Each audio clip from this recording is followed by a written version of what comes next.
The night was unnaturally quiet on Hollow Street.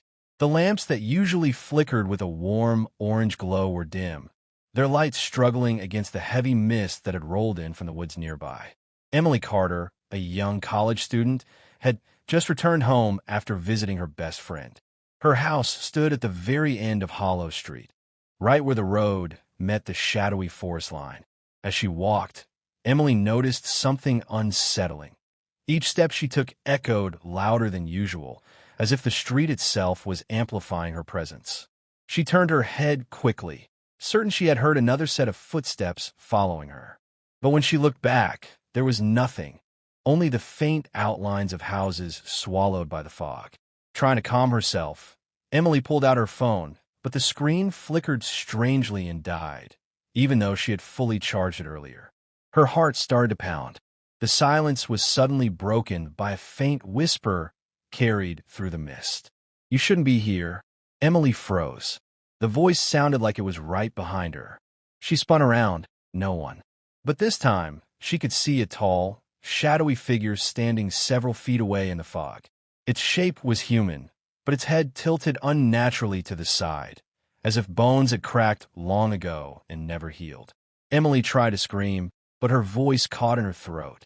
She forced herself to run, her shoes slapping against the cold pavement. The closer she got to her house, the thicker the mist became, wrapping around her like icy hands. And with every step forward, she heard the figure's dragging footsteps following, slow but steady. When she finally reached her porch, she fumbled for her keys with shaking hands. Just as she managed to unlock the door and slam it shut behind her, she heard it. The whisper again, right at her ear this time. "You can't hide, Emily." Her knees buckled, and the key dropped from her trembling hand onto the floor.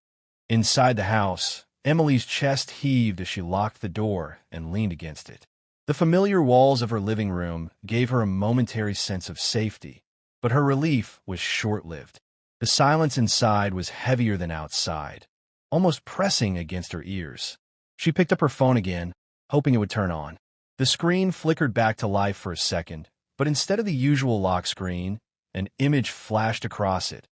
Her own house, but viewed from outside, as if someone was standing in the mist taking a picture. Emily dropped the phone in shock. When she picked it up again, the screen was black. Heart racing, she moved to the window and carefully peeked outside. The fog had thickened so much she couldn't see the street anymore. But she did see something else, two glowing, pale white eyes staring back at her from mist. They didn't blink. They didn't move. They only watched. Emily stumbled back from the window, tripping over the rug and hitting the floor hard. She groaned in pain, clutching her arm. But the real terror came when she realized she was not alone in the house. Somewhere upstairs, the sound of floorboards creaked slowly, one step at a time, as if someone was walking. Emily froze, every muscle in her body tense. She lived alone. Her throat went dry. Forcing herself up, she whispered to herself, "It's not real, it's not real." But the sound of slow, deliberate footsteps above her grew louder, pacing back and forth, until they stopped directly above her living room ceiling. Her trembling hands reached for the nearest object, a lamp, and held it tightly as a weapon. Then, from the top of the staircase, a deep, rasping voice echoed through the dark. "Emily, I told you, you can't hide." The lamp slipped from her hand and shattered on the floor. Emily's legs felt like they had turned to stone, but her instincts screamed to her to move. She stumbled backward toward the kitchen, her eyes fixed on the staircase. The figure at the top didn't move. It just stood there, its head tilted at that same grotesque angle, those glowing eyes burning holes into her soul. Summoning her courage, Emily bolted into the kitchen, yanked open a drawer, and grabbed a knife. Her hands trembled so badly that the blade clattered against the counter, but she gripped it tight and crouched behind the table. The silence was unbearable, and then the figure started to descend the staircase. Each step was painfully slow, the old wooden boards creaking louder and louder with every movement. Emily's breath quickened. She pressed her hand over her mouth to muffle the sound, praying it couldn't hear her.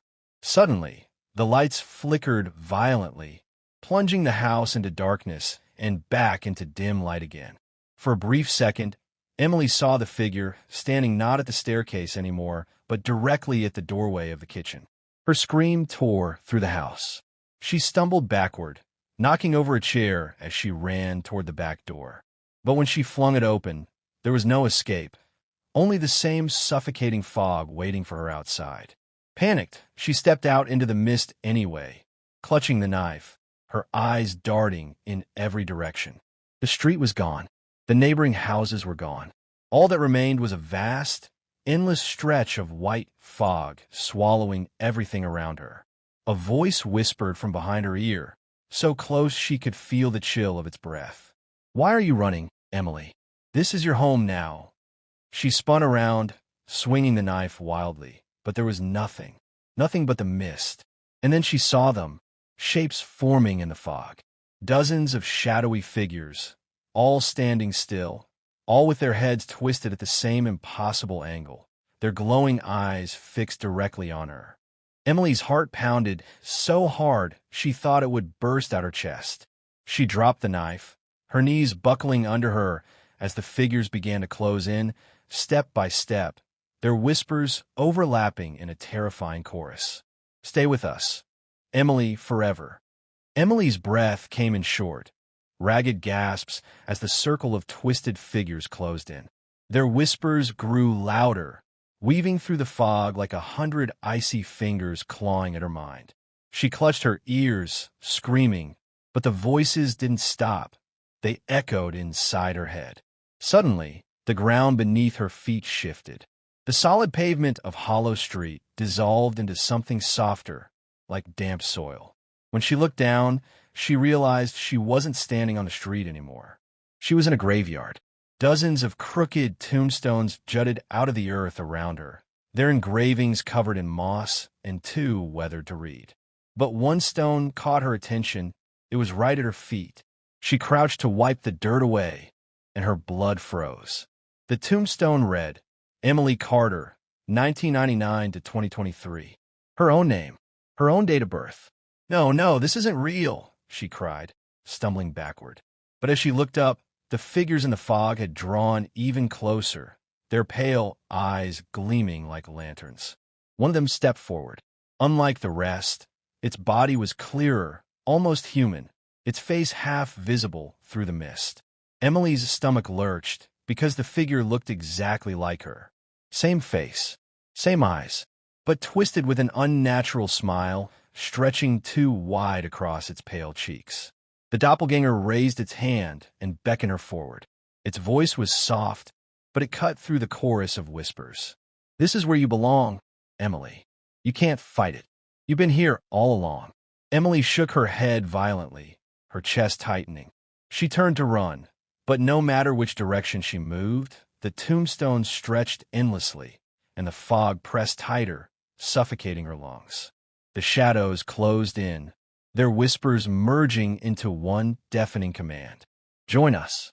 Her knees gave out, and she collapsed against the cold earth, clawing at the dirt as though she could dig her way out. Tears streaked down her face as she screamed into the mist. And then, everything went silent. The fog thinned for a moment, and Emily found herself lying in her own bedroom. The window was open, curtains swaying gently. Her knife lay on the floor, glinting faintly in the moonlight. Had it all been a nightmare? Her chest rose and fell as she sat up, trembling, trying to convince herself it wasn't real. But then her eyes landed on something across the room, her mirror, and in the reflection, she saw herself standing, smiling, while she still sat frozen on the bed. Emily's breath caught in her throat as her eyes locked onto the mirror. The reflection smiled back at her, lips stretching unnaturally wide until the skin around its mouth seemed ready to tear. Slowly, the reflection raised its hand and placed a finger against its lips in a shushing gesture. Emily's whole body shook. She forced herself to stand an inch closer to the mirror. Her reflection copied her movements at first, but then it stopped.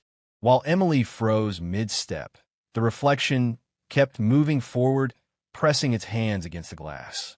A sharp crack split the air as the mirror surface rippled like water.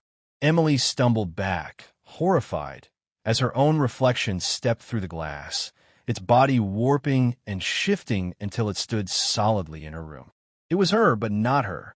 Its skin was pale, its eyes completely black, and its head tilted with that same grotesque angle she had seen in Shadow Figures. The creature whispered with her own voice, but layered with something deeper, darker.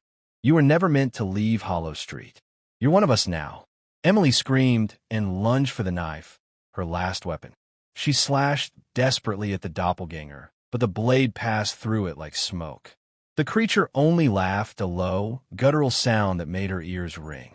Suddenly, the walls of her room began to melt in a mist, the floor crumbling away into endless fog. Emily fell to her knees, surrounded once more by the whispering figures, their glowing eyes closing in. Her doppelganger stood above her, smiling as it leaned down to whisper the final words. "You can't hide, Emily. Hollow Street always takes back what belongs to it." Her scream echoed through the fog, and then silence. When morning came, neighbors reported seeing her house empty, its front door wide open. Emily Carter was never seen again. But those who walk Hollow Street at night swear they sometimes see her in the mist, standing at the edge of the forest, her head tilted at an impossible angle, watching. Ghost, if you enjoyed this story, don't forget to subscribe. More terrifying horror stories are coming.